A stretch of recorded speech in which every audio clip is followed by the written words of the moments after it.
Assalamu alaikum. Auzubillahi minashaitanirrajim. Bismillahirrahmanirrahim. Everyone, can you hear me? Okay. If I speak at this level, should I speak louder? Okay. So, inshallah, in my session, we are gonna talk about nature. This is gonna be an extension of the previous discussions. We talked about causes already, and Birkan brother already talked about itself. And now, the subject is the nature, and we are going to technically follow the same methodology and ask similar questions and see if we can find any of the qualities that was mentioned in the previous sessions in the nature itself. But before we start the discussion, I just want to mention that these are what you see in this word cloud. The words that we use on daily basis, and I really think that even though we use them a lot, they are the least understood words in many occasions. For example, religion, God, evolution, causes, chance, nature. These are in everyday language. But when we actually ask the question, wait a second, what do you really mean by religion? Or what do you really mean by evolution? Of course, everyone has different definitions, and in many occasions, the definitions really do not match. And when we start communicating, since we have different definitions, actually we don't really understand each other. So that's why we are going to start with the definition of the nature. What do we really mean by nature, and what do we understand from it? So that's going to be the first step.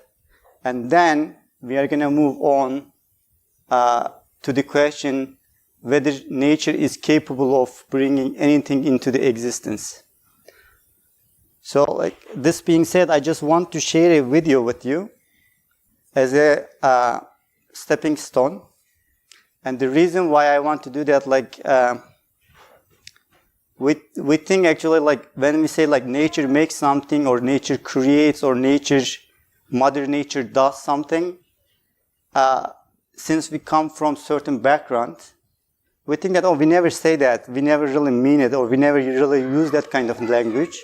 But in reality, we are really submerged into a certain worldview that we do this on day-to-day basis. And in many occasions, we don't even realize, we are not even aware that actually we are doing that. So the video that I'm going to share, I think the way that it was prepared, it is very, very powerful, as I can understand. Now it's powerful that actually it has some sort of ground or basis. It is very powerful the way that it is prepared. And it kind of it speaks to the emotions. And we all know that as a human being, emotions are the elephant that takes the rider to a certain place. So that's why I was kind of reluctant whether I should share it or not, because all the sessions actually to refute the idea that nature doesn't do anything. And in the video actually it says that it does. So it's kind of risky in that sense, but the reason why I want to share it though, just to show you that actually we are really submerged into that understanding that we are not even aware of that.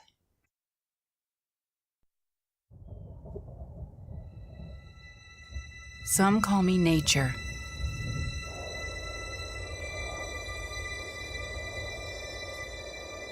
Others call me Mother Nature. I've been here for over 4.5 billion years, 22,500 times longer than you. I don't really need people, but people need me. Yes, your future depends on me. When I thrive, you thrive. When I falter, you falter. Or worse.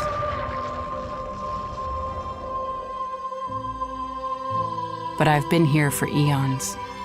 I have fed species greater than you, and I have starved species greater than you. My oceans, my soil, my flowing streams, my forests, they all can take you or leave you. How you choose to live each day, whether you regard or disregard me, doesn't really matter to me. One way or the other. Your actions will determine your fate, not mine. I am nature. I will go on. I am prepared to evolve.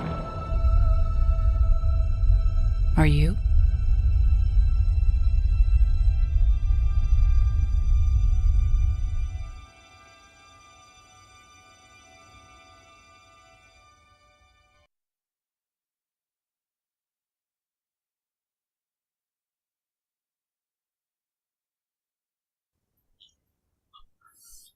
It's too for many. I couldn't stop myself laughing. But when I look at the room, actually, everyone was really captivated by the video. By the smells. Literally, like, everyone was, like, really paying attention to it.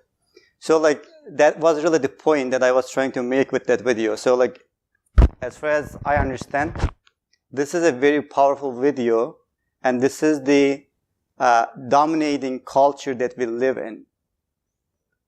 And in this retreat, we are trying to provide an alternative worldview, in a way, to this understanding. And it is very challenging because we have grown up with this, and now what's being discussed is something completely opposite. And it's not really that easy to have that, like, paradigm shift in your mind that, like, I grew up with the understanding that actually nature does everything. Now you are telling me that no, it doesn't. So that's why, like, there will be a lot of, I think, frictions in your mind, in a way, like, with this contradicting to the opposite worldview. So as far as the video, like, goes, like, it is very powerful again, and it refers to the nature almost like as a person. Like, has anyone really, like, met with nature? Saying that, yeah, like, this is the one. Can you really show that, like, okay, this is what it really refers to in terms of, like, as a physical being? And, like, whoever this nature is, like, he knows everything. He's prepared for everything. He's prepared to evolve for the rest of the time. Actually, she is. Oh, that was she. Okay, sorry. So, like, just keep that in mind. Could you first define what you mean by nature? We are going to do that. Actually, that's just the beginning. So,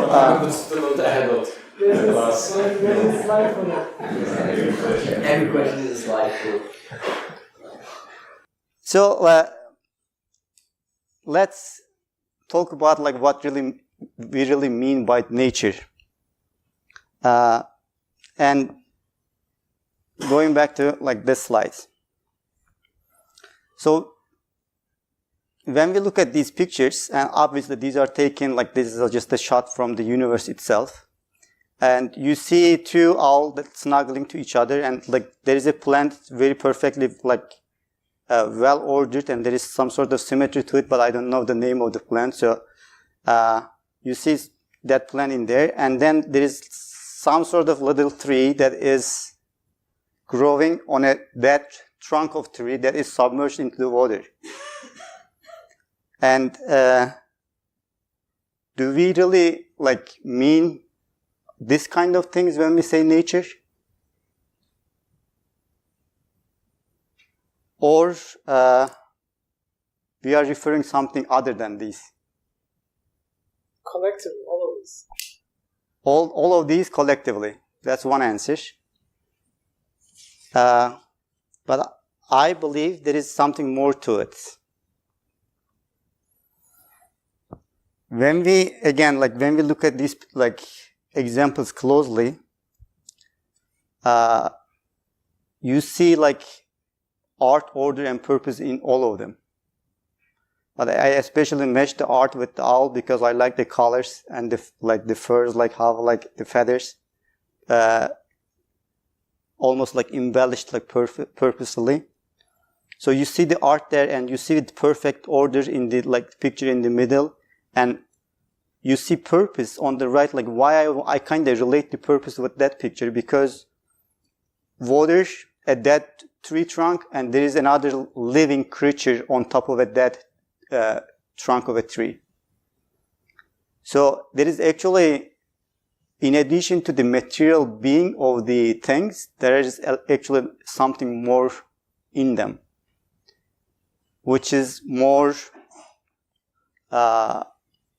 immaterial and more abstract, if you think about it.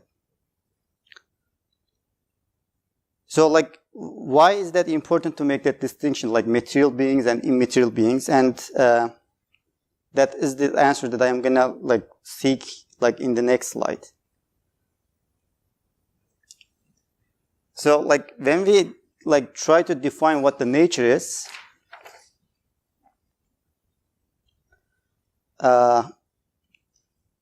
these are the definitions: the phenomena of the physical world collectively, and especially when seen as a characteristics of it. So like there is this characteristics of the things that is inherent to them, but it is not necessarily the material being of the things. And also like each individual being with those inherent characteristics, when they come together collectively, that's what like makes the nature. So like the focus is like actually is more on the abstract and immaterial aspect of the like world or like the beings, not necessarily for the material aspect of it. This is the way that I understand. And but like in daily usage, we don't really like necessarily think about what we are saying and what we really refer to or what we really mean by the nature.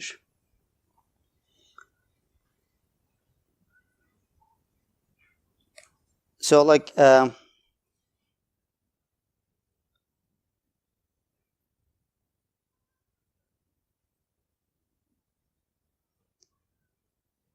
if we look at these like definitions again, the phenomena of the physical world collectively, and especially when seen as the characteristics of it. Like it may not be that apparent, but like in between the line, there is this like hidden like implications that like there is again like the way that we have seen in the video. There is this like invisible, unseen personality that like things come together and makes that personality, and that's like what the nature is, and that's what like controls everything.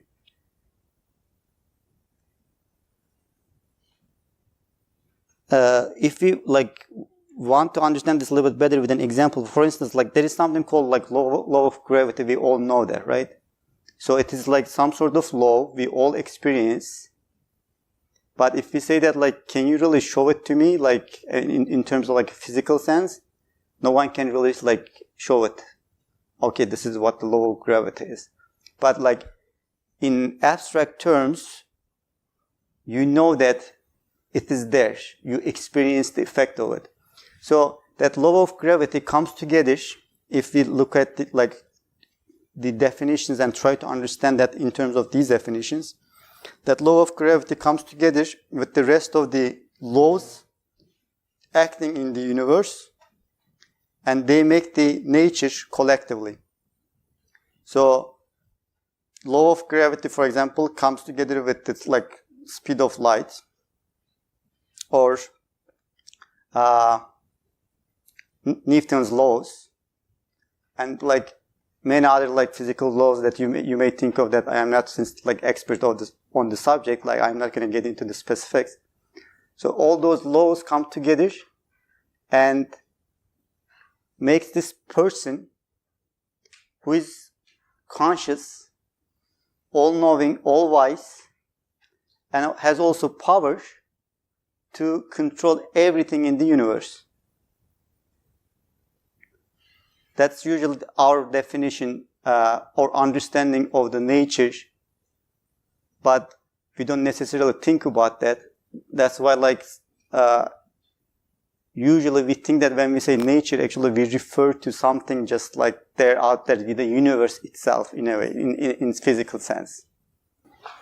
I was just going to say that when I observe these different orders or different laws, I find it hard to make the claim that I'm attributing any form of all, the emphasis on the term all, knowing to it or to the collective existence of all these orders. So how are we making that connection to say that gravity, for example, in its collective existence of perhaps some other law, I'm trying to think, like speed itself or time, these orders that I can observe, encompass the knowledge. I'm unable to make that connection. I can confirm its existence, that there is gravity that I can measure somehow.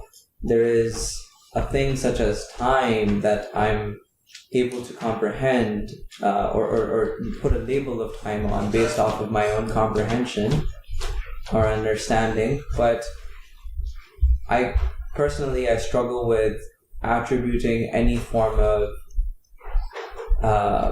power to either of these things at an individual level or at a collective level. So in the statements that are up on the screen, I don't think the claim is being made that these things possess the knowledge of the order or the knowledge of the purpose behind it or the knowledge of the art, but rather the collective existence of these things are observable to me in form of an art, in form of an order.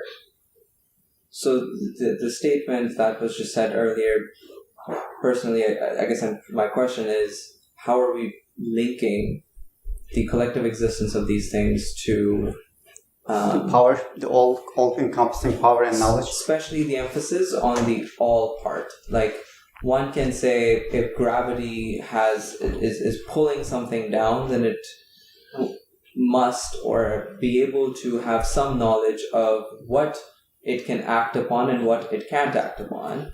But the all part, that is possible. Yeah. I think I am going to discuss that in the upcoming slides, but at this point, I think the short answer is, especially if you think of the video that we just seen, there is this person called Mother Nature, and she does everything. That's the way that the language of the video was, right? And again, that is the dominant culture that we live in. That's what we hear all the time. In the media, in the school, at home, even interacting with the parents. So that unseen, imaginary, unreal Mother Nature has the capacity or capability of evolving for years. And what was the word that he was it was used in the video? She made the things and she sent them to the back to the non-existence again, in a sense. So don't you think within that language, actually, there is a referral or implication to an all-encompassing knowledge? Because in order for any entity to be able to do all those events, which if you think about it, actually it refers to the whole universe itself, takes you to an infinite knowledge. I think that's the reason why I use the all-encompassing knowledge. So this is the definition. As far as I understand, this is the definition of nature. So I'm not sure if we are on the same page with the definition or not, but That's going to be my definition for the rest of the presentation. Just a quick comment. I think there's almost like a paradox in the video, like a contradiction, because the whole point is this Mother Nature does not need us, right? As human beings, we need it. But at the same time, she talks about how when Mother Nature falters, we falter as well. So there is also a correlation between how she's doing and how we're doing. And an all-powerful being would not falter. So she establishes herself as this like great entity, but at the same time, the language also points to her limitations as well. But it's very subtle. It's not obvious. That's a good point. I didn't really realize that like when I was reading the video, and I have watched the video a couple of times. Maybe it's because of the language, because I didn't really know what the falter means actually. If there is no other questions, I am going to move on to my next slide. Excuse me. When you were describing the thing, you said knowledge. You referred to all knowledge. It was just one of the qualities, but like it's not just limited, but the all-knowing or all-encompassing knowledge.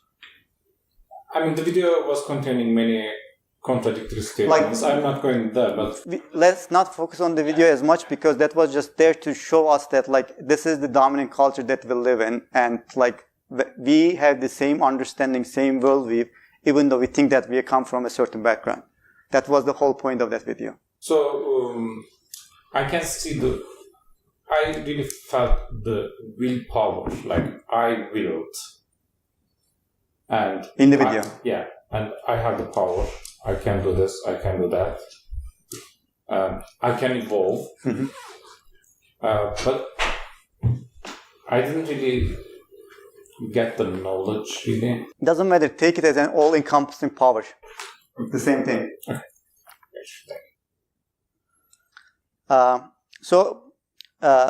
These terms you have already seen like many times throughout the like sessions.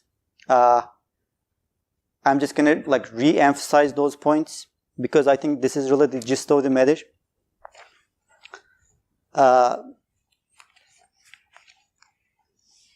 This is just another example from the universe. It is another flower, and when we look at the flower, in addition to it is like material aspect, we definitely see the beauty, the design, the art, and the order in there. I mean, this is our reality. If one says that no, I don't really see any like beauty in there, there is really no point like to have any conversation further, because we don't even have a common ground to like have some meaningful discussion or communication. Communication is not going to take place if we say that there is no beauty. I especially didn't mention the creativity together with the others, because creativity, the way that I understand, is an active process. It refers to an action that continuously takes place, and within that action, you always observe the order, art, beauty, and design. So what you experience in the universe, for example, like this is just the one shot of a moment from the universe, right? But what we actually experience is an action taking place, a continuous action taking place. And that continuous action is always, there is like manifestation of order, art, beauty, and design in it. And that's what I mean by creativity. I wanted to emphasize that point because I think it is really important. That's why I didn't mention together with the others.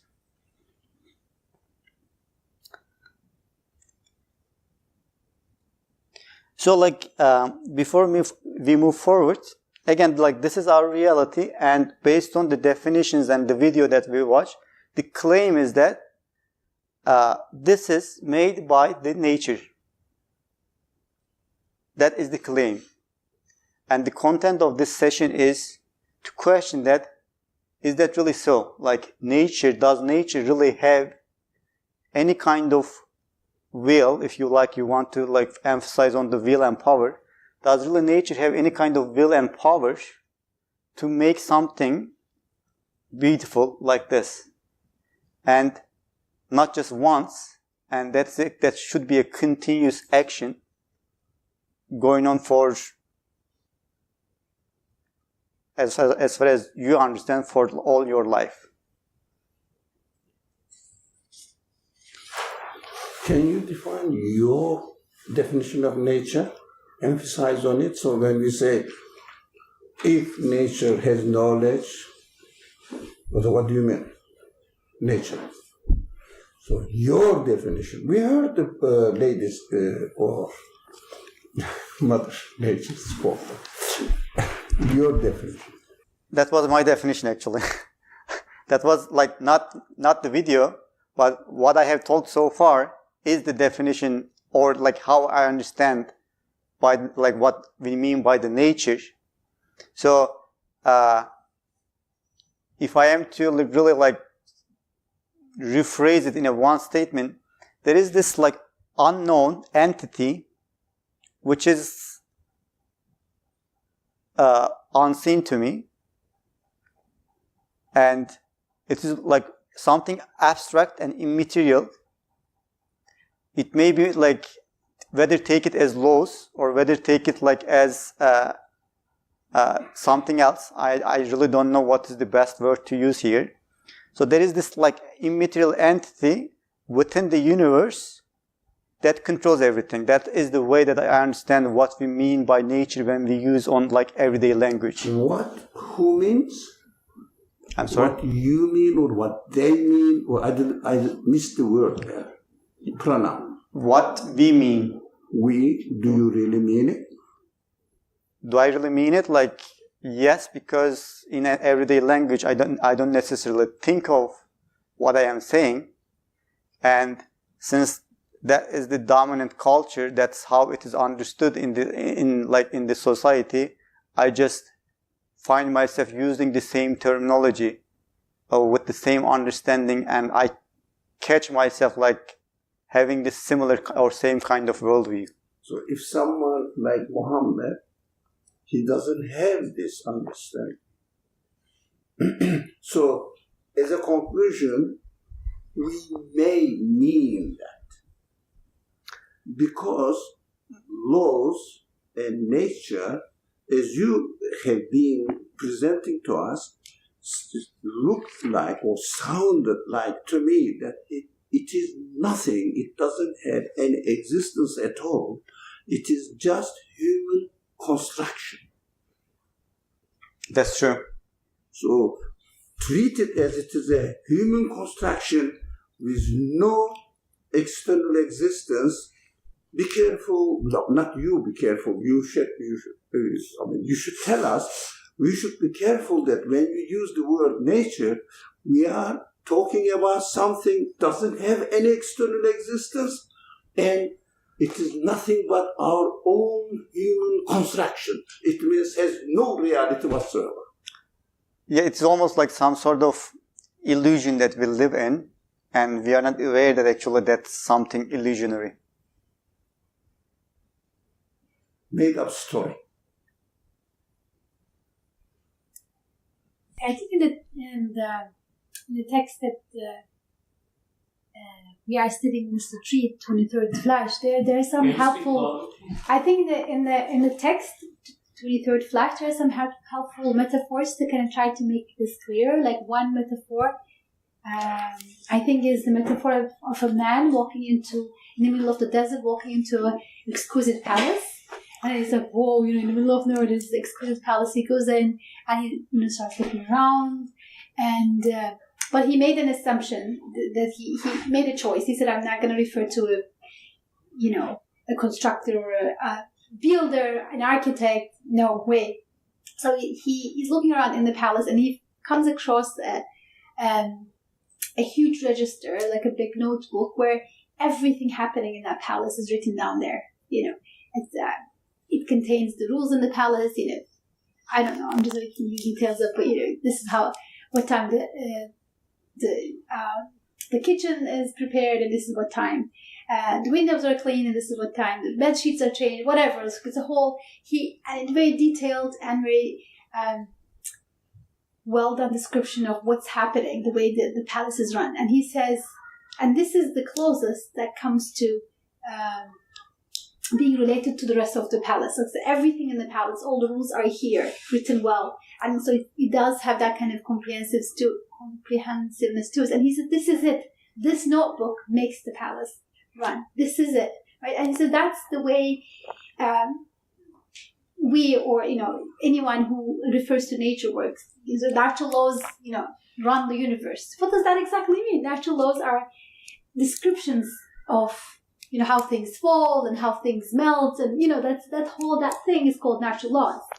And then we turn around and say natural laws. Natural laws are just like that notebook is describing what's happening. They can't be making that happen. But that's the best.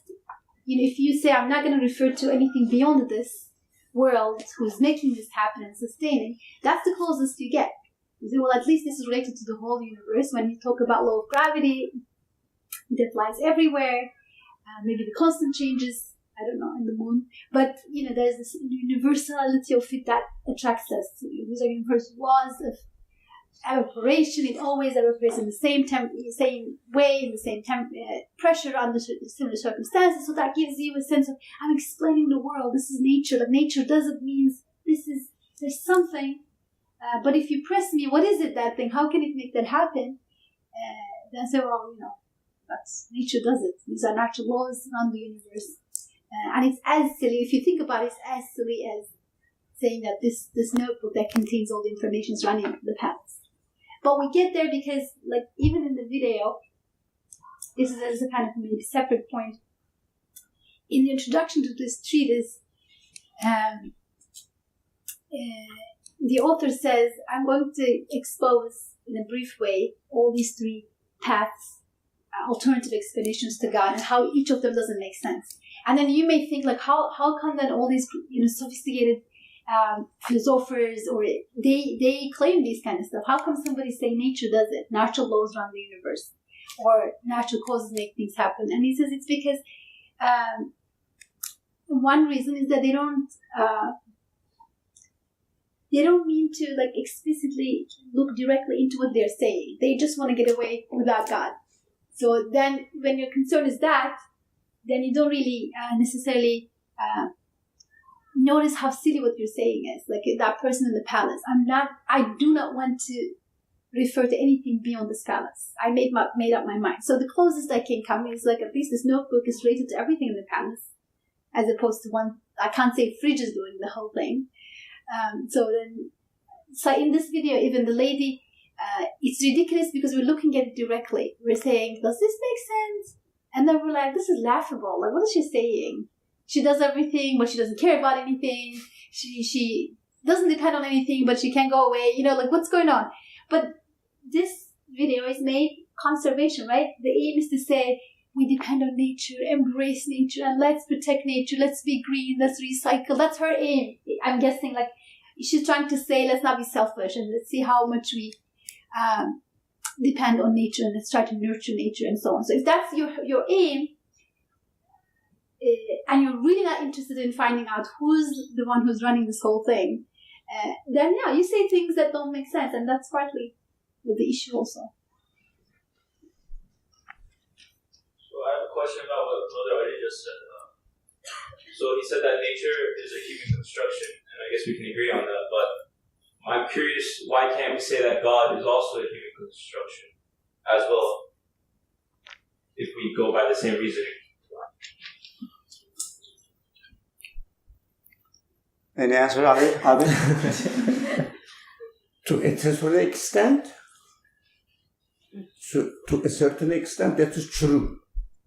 When I look at the environment, my own environment, I see some actions. I refer to something which does not have any existence within the universe.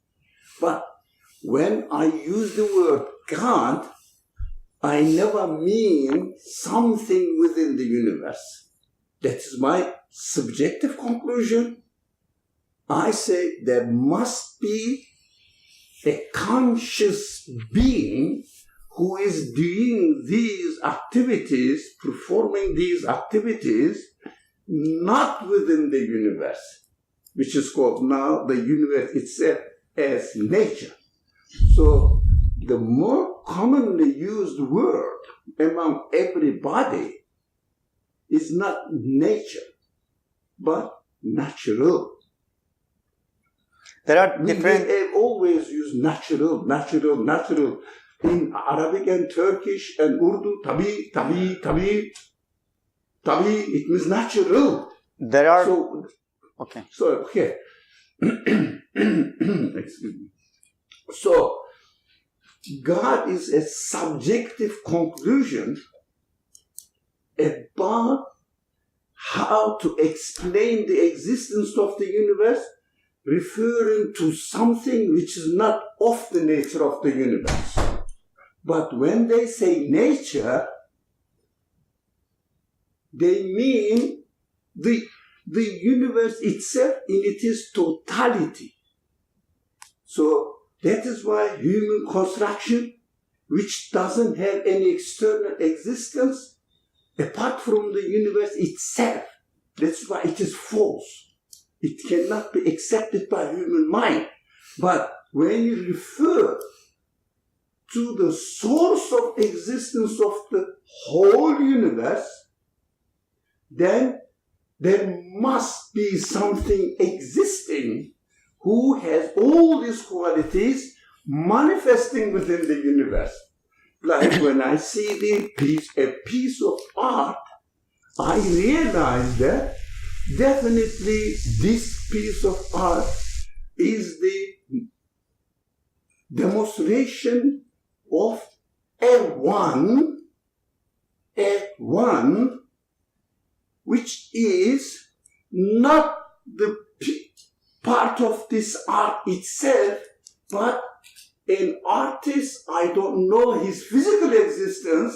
I have no idea about his physical existence, but I am absolutely sure about the existence of such a being. Otherwise, I cannot explain the art without referring to something which is not of the nature of the universe.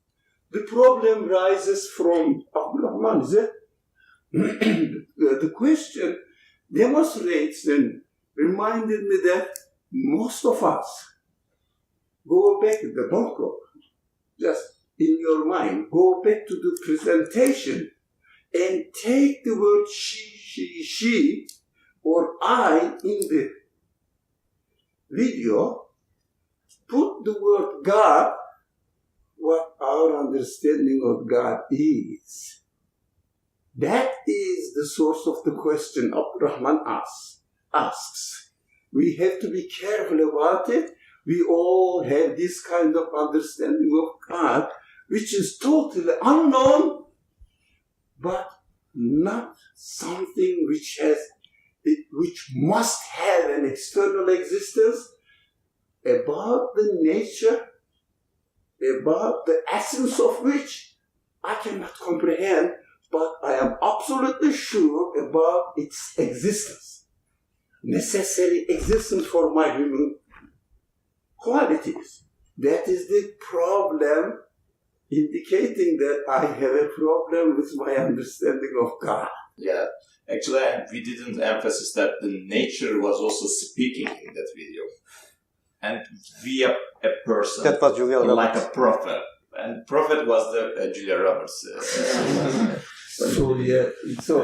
Replace God in the video, most of us will be happy with it. That was the reason why I chose that video. That is the problem, and very severe problem. I didn't want to say it in the way that you said it. I didn't want to have any how should I say, fierce objections right from the get-go. Otherwise, lightning on yourself, dropping on you. But we have to say it clearly. We don't have the notion of correct God. We are suffering from. You don't have the Notion of correct notion of God. Sorry, thank you, correct notion of God. I guess that will be discussed in Yusuf's session. In my session. Yes, and we have lots of good slides more and not so time. Okay. I appreciate for all the comments and the feedbacks. I think it is actually better because we were going to dive deep into every point that was already mentioned. So maybe that would kind of like set the step for that. So like looking at this like picture again, like this is a beautiful scenery that was taken by a talented artist. So a sunset. And what you experience there is actually, again, like I want to emphasize this. Since even though this is a picture and it is very static, and it just captures the moment, this is an action taking place in front of your eyes. Again, like you asked me about the creativity. The creativity, the action of creativity is taking place in front of your eyes. And it is beautiful. There is an art in it. And you enjoy it and you are emotionally connected with it. So just imagine that like instead of like being here, you are actually by the sea and watching this scenery. And trying to understand like what this experience is and how you can really make sense of it. So when we look at it, we automatically, even though like that kind of goes back to your point, Brother Ali, even though we may think that actually we are not really like doing anything with it, but like anytime we interact with the universe and a beautiful scenery like this, we actually interpret it. Sorry, we make choices.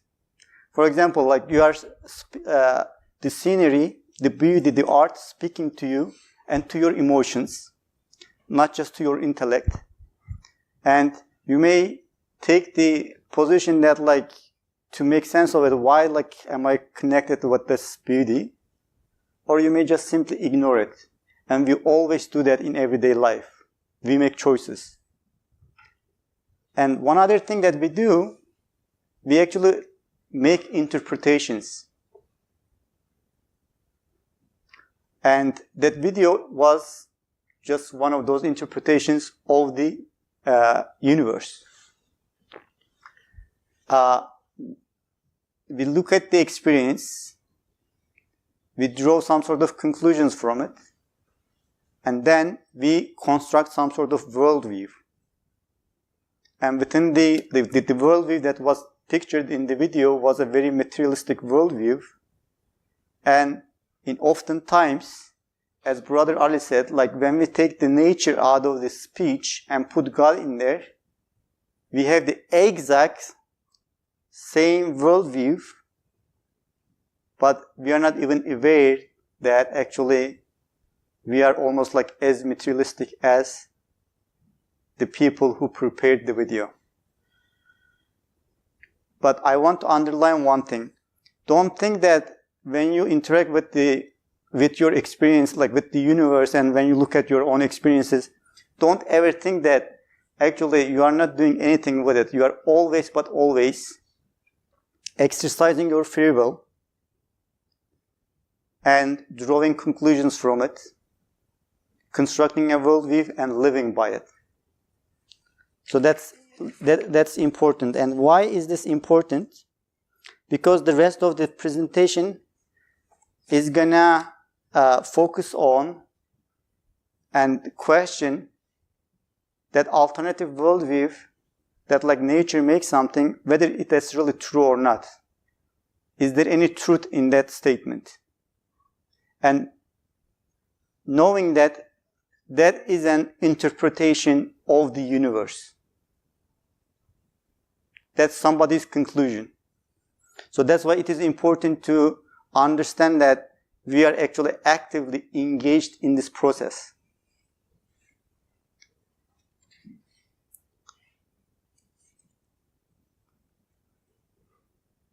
So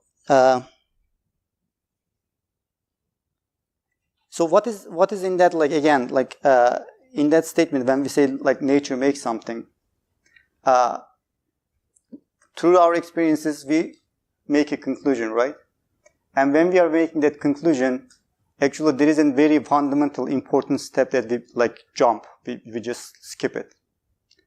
And what that step is, we never ask the question, okay, I experienced the beauty, art, order, purpose, and it's not just something external, actually, like there, I am very much connected with those qualities because they really speak to my heart. Like I am emotionally connected with those.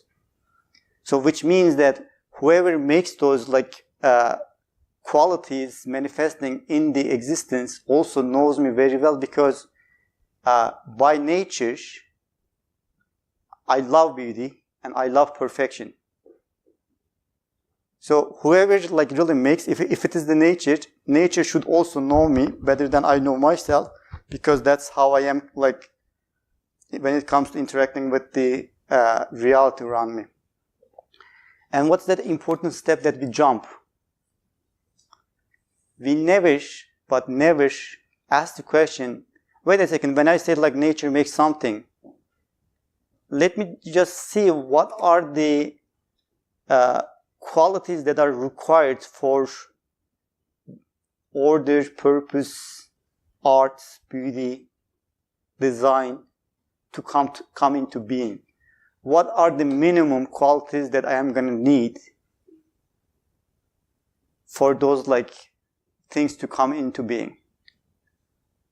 And when you ask that question, from again our human like experience, we know that as simple as, for example, that table over there or whatever it is, chair. In order for that chair to come into being, you need to have a knowledge of it. You need to know what kind of materials you need to know, you need to use.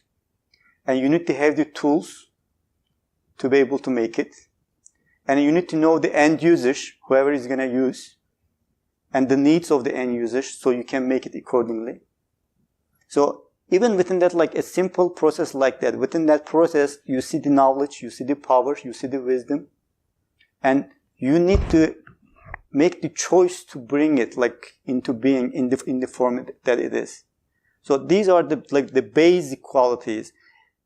I mean, they are obviously the qualities are not limited with this, but like the emphasis on these basic qualities because they are much more apparent in our own experiences. So like, for a simple process like making a chair, if you need all those qualities, why is it that like we jump right to the conclusion when we like interact with the nature, I mean like the universe? How come we never ask the question to see like if nature has any of those qualities before we say that nature actually makes it? So if we are like good up until this point, like that is the like, if you like, the problem statement here. If there is no questions or comment up until this point, the rest of the presentation is gonna focus on seeking the answer whether really nature can have such qualities. If it does, then it's good for us, like we found the answer. But if it doesn't, then maybe there needs to be further discussion. Just a comment, what we are referring to is so-called nature. We don't question it. So just like the analogy you gave about this table or any like material-made things that we see, it's still like, there must be like something, some kind of design, purpose behind it, but we don't question what we're referring to as nature. We just take it as it is given. That's it. It's a given thing, period. Taking it for granted and not think about it at all. Right. So that's why that thought doesn't even occur.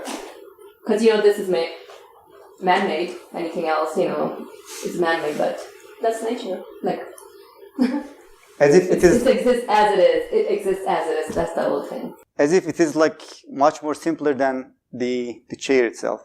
As if it is not complicated at all. And there is nothing fascinating about the universe. That is the kind of approach that we take. So we're not questioning the universe. That's the whole point. Or our own being.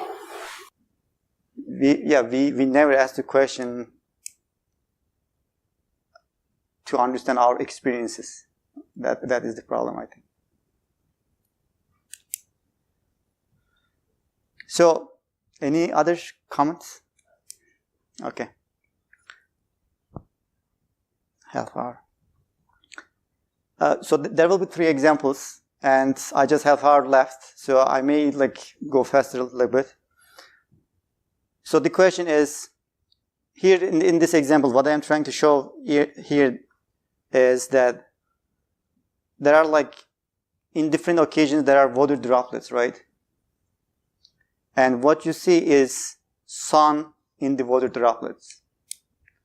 Sun meaning with all its qualities, with the heat, with the 7 colors, whatever the properties of the sun, you see in the water. So the question is, this is something that we all experience. So everyone can really relate to this experience, this example, I think. Have we had any moment in our lives that actually we said that or we thought that sun is actually in the water droplet?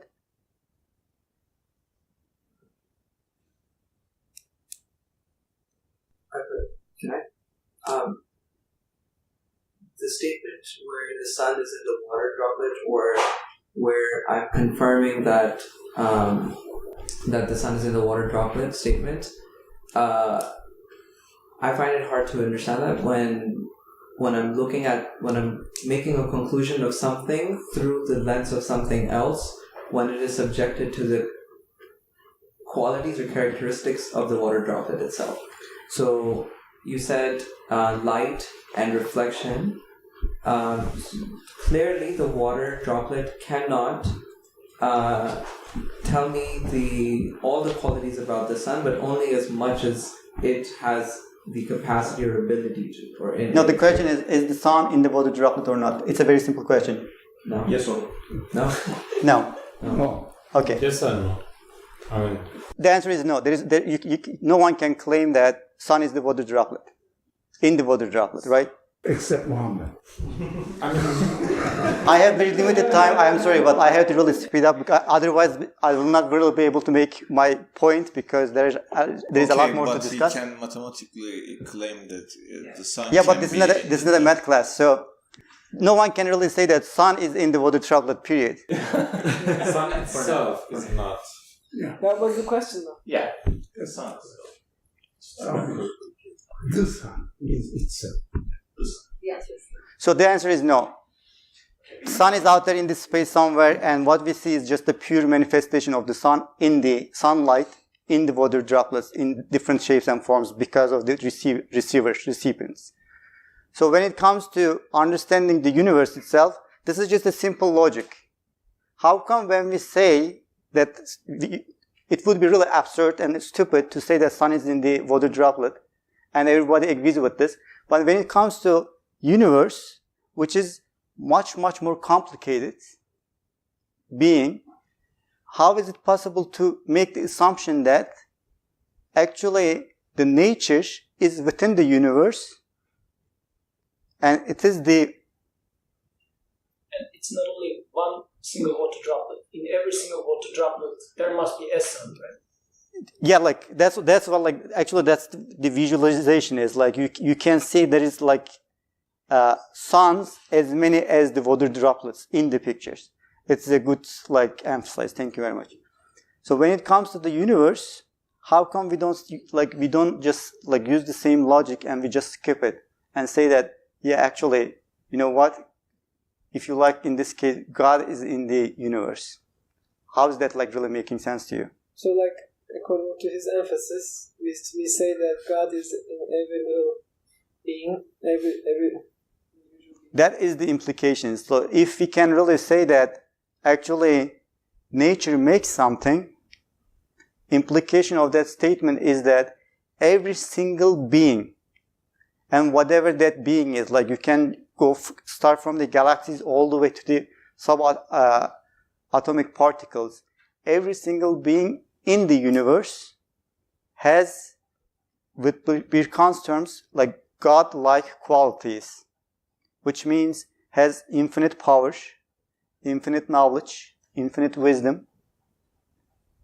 Just, again, simple question. Does that really make sense to you? If it does, there is nothing further to discuss. And I guess in this metaphor, it is 7 colors and heat in every single water droplet. And in real life, for example, you say all-knowing or knowledgeable for every single entity. True. So, like, if you accept the fact that, like, there is, like, nature makes something, then you need to, like, by definition, you should be accepting the fact that whatever those qualities are, within every single being, every single atom in the universe possess such kind of qualities.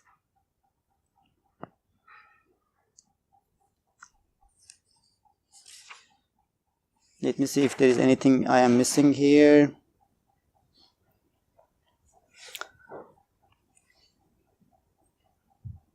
So, like, I just want to emphasize this statement. Is it really the nature or forces, laws that defines the feature, inherent characteristics of the beings? There are different, like, forms of the usage of the words, and we always refer to the same thing. Sometimes we say natural laws, sometimes we say it is just forces coming together, and sometimes nature, sometimes mother nature. No matter what the verbiage we use, like, we always, like, kind of refer to the same thing. So that's just something to keep in mind. So, like, this is another example. Like, so for that plant to come into being with that symmetry, measure, beauty, order, and life, what are the immediate, let's say, the nature around it? Like, obviously it has to be in the soil, right? That's where we see, that's our experiences.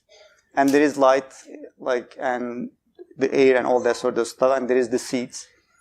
So let's look for the nature, that entity, that abstract, like, imaginary superpower within the immediate realm of the plant. If you look at the plant, there are, like, many different varieties. Like, that was also in Brothers Awesome's presentation.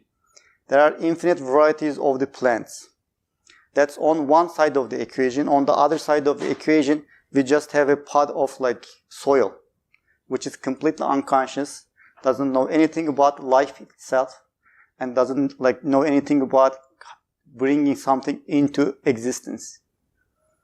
So, are we supposed to assume that actually there is something, some sort of, like, notion, abstract quality within the soil that actually makes the plant?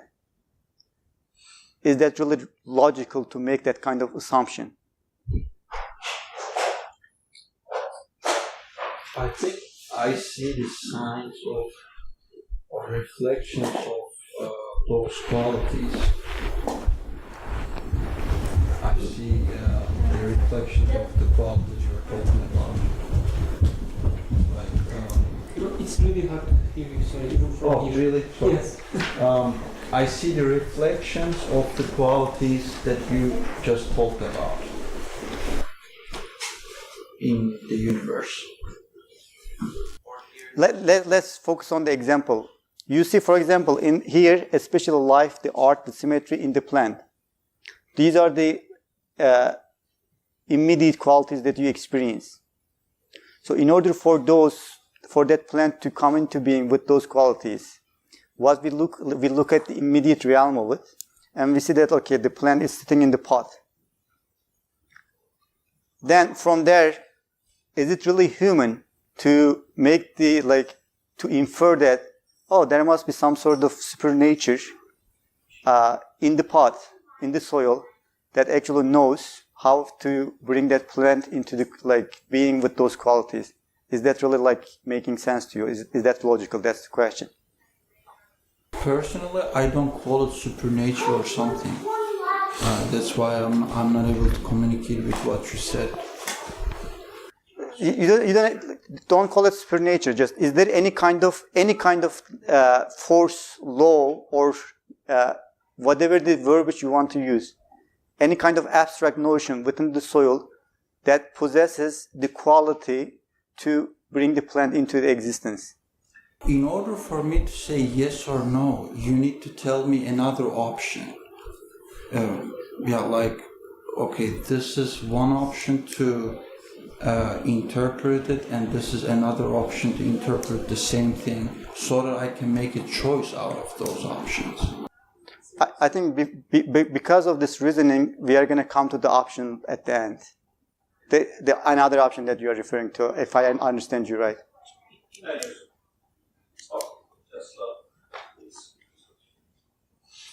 Maybe this example will make it more clear to you. Like, especially, I'd like to spend some more time on this one, because that refers to the abstract notion of the nature a lot more. So, like, imagine that this is your dream house. I don't know if everyone would really like it. It looks like Emel and Zafer's house. Dream house. So, you are very excited. You just bought the house, you are very excited, and you go in and you start cleaning, especially for the Turkish ladies who really like cleaning a lot. And get them fed up with it at the end. And as you were cleaning the house, like in the kitchen cabinets, you found something like a bunch of papers with a bunch of like weird drawings and like stuff like that, some sort of information. And when you investigate it, like, you see that anything that you see in the house is actually printed on these papers. Like a blueprint? This is a blueprint, yeah. I don't know if everyone would know the term, like, because it's kind of technical. With precise measurement. Everything is just precisely defined on the paper, on this blueprints. So, has anyone in this room can really conclude that this house, since like it's perfectly matching, whatever you see in the house in terms of like all the contents is on the print. Would anyone really be able to conclude that actually that house was built by the prince?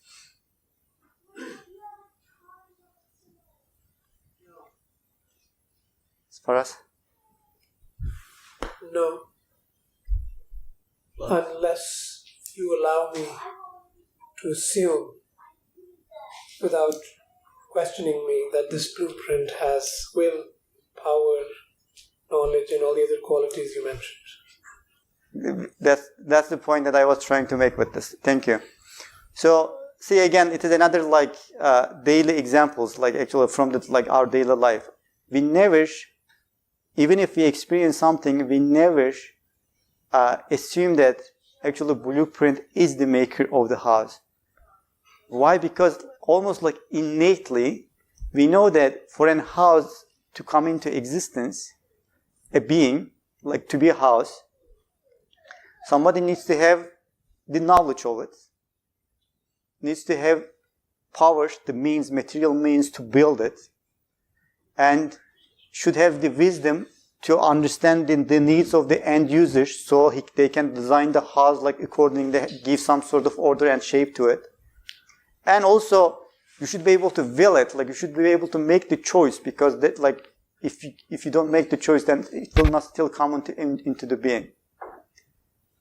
So, take this analogy and again go back to the universe and apply it to the universe. Like, is universe less complicated than the house itself?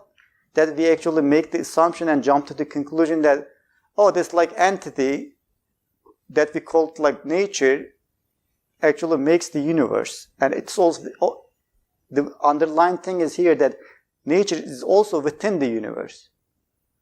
So like, if you think about the analogy, where did we find the prints? We found the prints in the house, in a cabinet, kitchen cabinet. So it was within the universe. But, again, innately we know that we shouldn't be looking for the maker of the house within the house. And the question is, like, when it comes to the universe, why do we make that jump to that conclusion right away, saying that, like, actually nature does it even though nature is completely unconscious?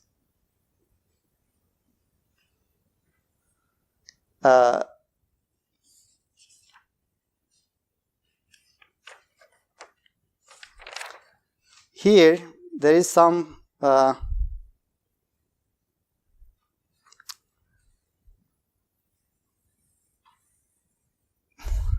This is like a little bit, I don't know how to really express this like in a clear fashion. It may raise a lot of questions and it may take a lot of discussions, but time is limited, but I am going to mention it anyway. So in this case, do physical laws, again, like sometimes we just say natural laws, right? We don't only say nature only. Do physical laws have creative power as a whole, or they are purely theoretical laws? Like the way in the example of the print. Yet there is some sort of knowledge there on the print related to the house. But it is something very abstract and very theoretical. And it doesn't have an external existence in the sense that the house has an external existence. So when it comes to that, like take that analogy again and apply it to the universe. Do any of the natural laws have any kind of physical existence? This is a question just to think, like ponder over. And this is my conclusion. What I understand from this, like, or my answer to this question, that may require some further discussion. Natural laws are nothing but just the principles of the maker of the universe bringing things into the existence. They are purely theoretical and have no external existence. At most, they can be considered as even I am not really sure about this statement, as the same nature of knowledge, if you like. But again, like I am not so sure about this statement. There may be a better way of saying it. They have no will, no power, and they have no consciousness. Not because there are natural, I want to emphasize this, just pay attention to this one. Not because there are natural laws and maker of the universe has to follow those orders to create something. It's actually rather it's because God's active creating is the reason for us to experience those laws. So if we did not experience the continuous creativity, you would not be able to mention any kind of laws. For example, when you drop the pen, it goes down to the floor. So there is a gravity. Not because God has to make it in this way because there is gravity. It's rather God is always creating in the same way. And as a result of that, what you experience is the laws. And in the example, it is the law of gravity. So this is something not easy to express, and I don't think it is really easy to understand either because it may be confusing. But I think it is extremely important when it comes to understand what we mean by nature. So in a lot of cases, we refer to those laws which are completely unconscious, but we treat them as such in a way that, like as Brother Ali mentioned, like almost like a small God. This is another example just to clarify it further. And how are we doing with the time? Oh, I got 12 minutes. So I made this presentation for an hour, but I don't know why it took longer here. So this is another example. Let's just quickly. When you see pictures like this, like what you observe is there like upon some sort of command, there is an army marching to somewhere. And on the other picture, even though it's completely irrelevant in terms of the context, I think, but there is one thing is common. There is a prayer, and again, upon a command of the imam, everyone follows the person, like the imam in the picture, and they go to the prostration. So when you observe something like this, would you ever conclude that actually those individuals are tied to each other with a string? That's why like they do the same action all at the same time.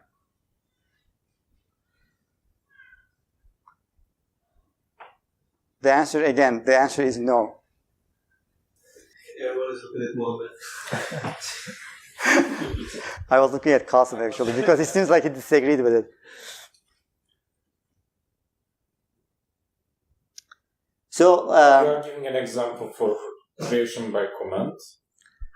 Is that so? Like command, when it like take this analogy again and apply it to the universe. We understand the command in terms of this example, right? Like it's just somebody gives an order and the rest of the people understand what it means and act accordingly. And you cannot really materialize that command in terms of a string or something. Thinking like of the command in that way, it is very like simplistic understanding of it. And take this analogy and apply it to the universe. So natural laws are nothing but a command, like in the example, and you cannot materialize the command in the universe as well, which means, again, it is just a theoretical. I don't know how else to like really express it, but they are abstract and theoretical notions, and they have no external existence. So the point here is, if this is as such, this is what actually truly the laws or natural laws or physical laws or nature, if that's what nature is, then how wise is for us to assume or to think that those unconscious laws has real power, knowledge, and wisdom to, in this case, to make itself in the way it is that we experience in the universe.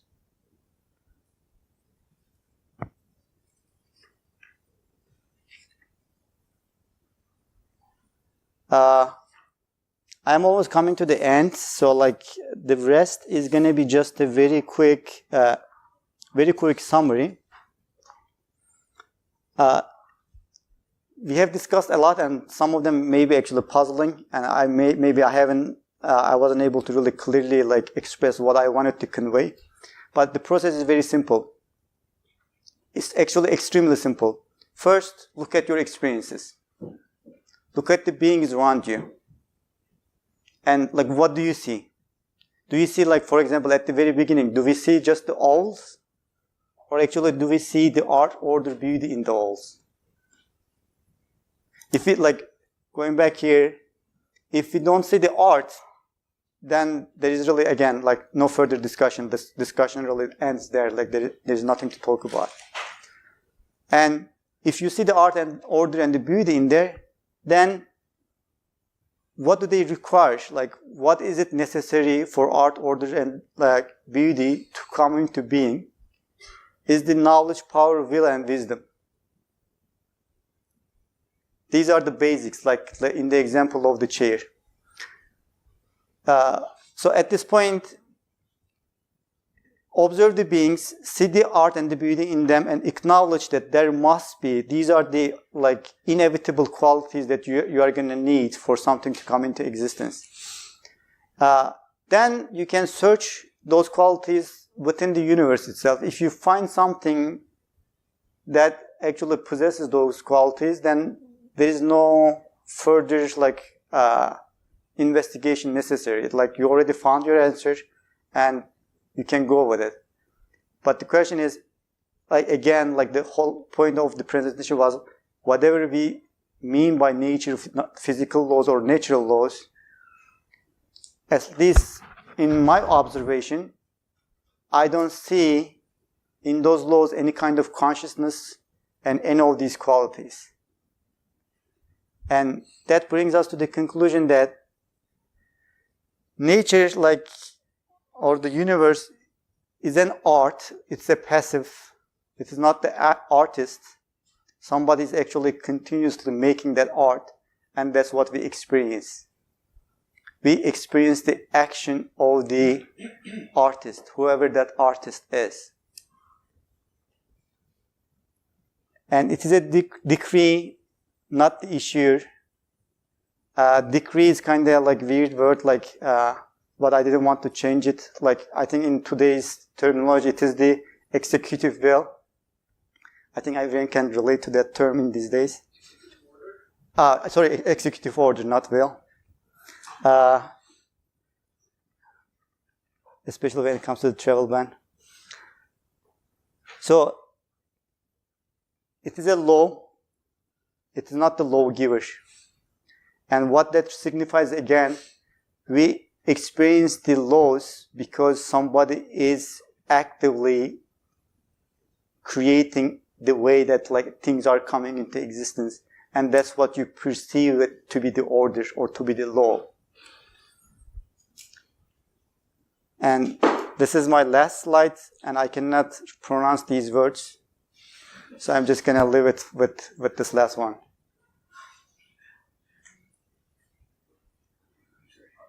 And we got four minutes. No, we have 10 more minutes since we start 5 minutes late. We have still 10 minutes.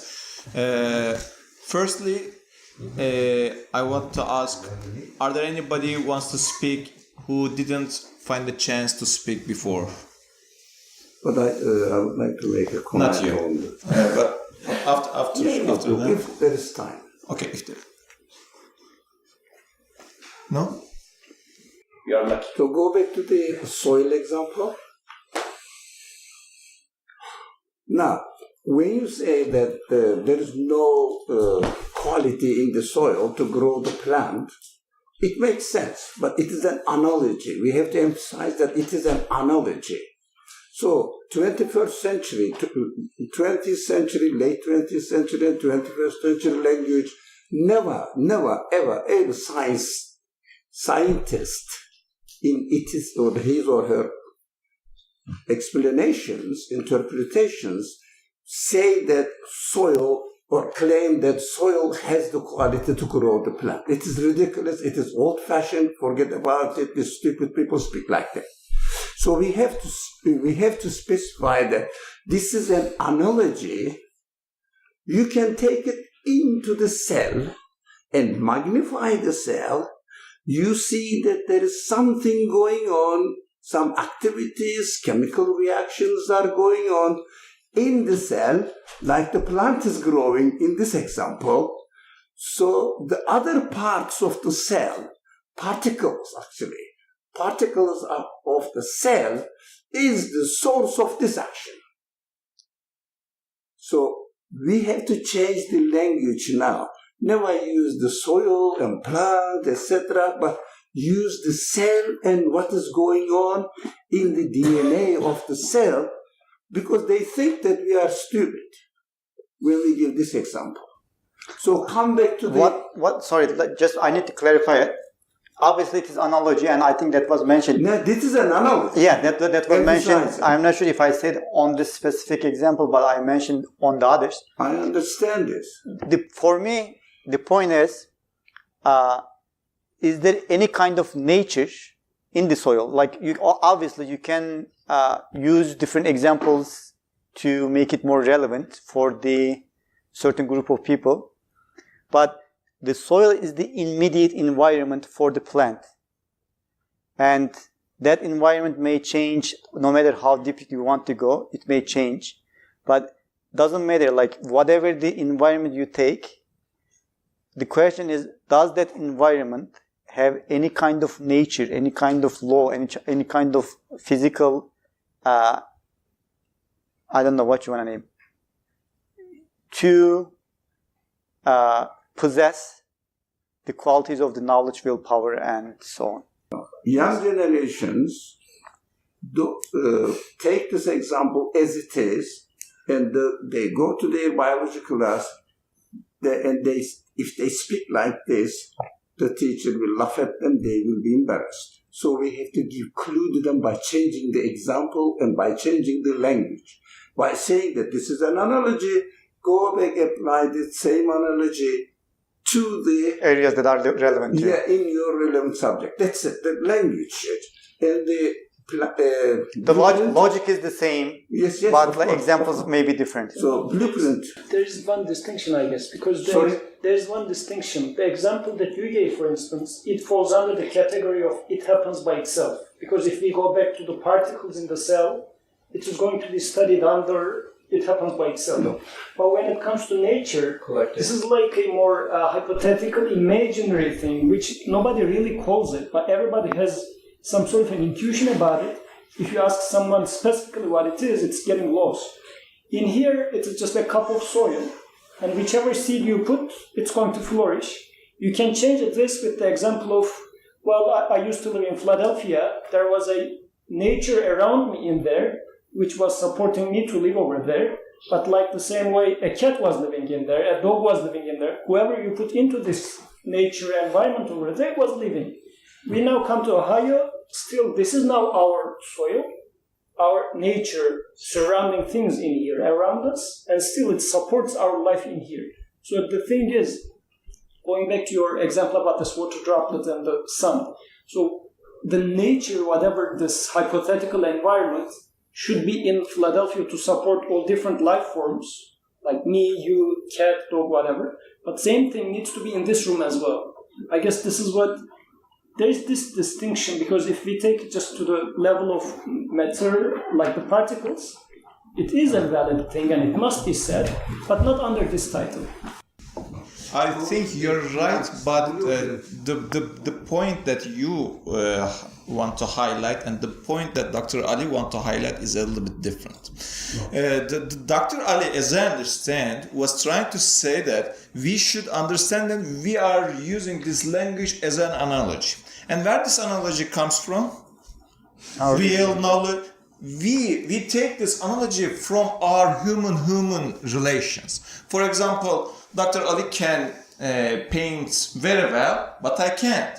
Why? Because he has knowledge on making an art, but I don't have. That's why he can make and I can't. Or for example, you can make calculations quicker than me. Why? Because you're intelligent than me. Because you have more knowledge than me, and etc. Then I think we should understand that why we are always talking about beauty, knowledge, or art. Why we are always talking about that? Because when we don't take into the consideration all of these qualities, we cannot understand the causality. Because, for example, we are always talking about the flower. What does flower mean for the biology professor? It's just a collection of atoms, right? For the physician, what will happen if I drop the cat from the 10th floor? There would be 1,000 Newton force. The cat is gonna die. What are you talking about? What? For example, when you talk that I have an ink in my hand and I put it there, you can say there was a 5-inch ink and 5-inch ink is here right now. And the biology professors are also using the same logic. Let's say I observed 10 protein, 10 vitamin, 10 blah blah from the soil, and you see, at the same time I observed 10 protein, 10 vitamin, 10 blah blah in the flower. So this is input, this is output. That's it. But when it comes to talking about beauty, when it comes to talking about art, when it comes to talking about what? Design. We use an analogy as I did with between the Ali and me. Because when it comes to those concepts, we already know that you need to knowledge, will, order, or a designer, or something like that, whatever it is. If we don't take the qualities into the consideration, if we just focus on the material side of the beings, it becomes very difficult to understand what's going on in the causal issue, as I understand. And that's Go ahead. Plan? It's like just one language needs to be emphasized, that this is an example, but the existence of the house and existence of the blueprint occurs simultaneously. Now, this aspect must need to be emphasized. Taking the analogy and applying it to the universe, it takes analogy. The language needs to be emphasized in this analogy. So take it to anywhere you like and apply it. The existence of the house and existence of the blueprint occurs because the house represents anything in the creation. It continuously changes. So we have to specify our language, saying that, look, this is an example. This is just an analogy. The house and the blueprint that I can see in the house occurs or comes into existence simultaneously. Not there is some static plan there or blueprint there, and accordingly the house is there, not really correlating in their existence together. Yeah, that point needs to be emphasized. Shouldn't be missed. If it is missed, the point is missed. Let's go ahead. So, a very brief comment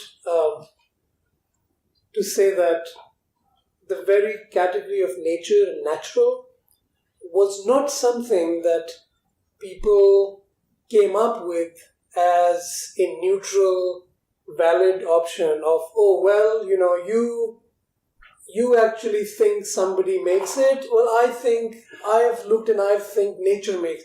It was a very, very conscious and deliberate response to the idea of a divine, sacred making things. It was a deliberate, conscious attempt to replace the idea of a divine, sacred source of this world and bring it into the world itself.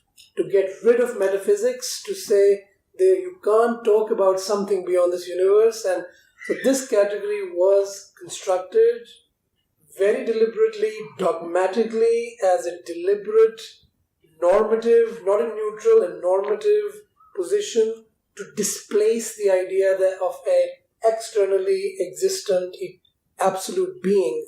So it's a reaction. It's a reactionary category. It's an important point, and I want to underline again. That was the reason why I talked about very quick here. Why I mentioned that actually there is a free choice, and we interpret the things.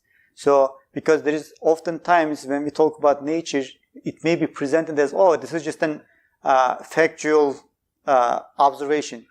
That is not really the case. And it seems like whenever people talk about nature, they always talk about the facts and nothing else. That is not the case. It is an interpretation as the same way, like concluding that there must be a maker. Yes. Yeah. So, can you go back to the plant one? Yes, thank you.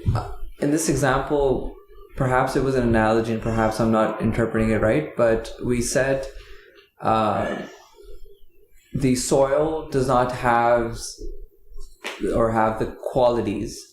If I look in... Qualities of knowledge, power, will, consciousness, what the qualities refers to that. Yes.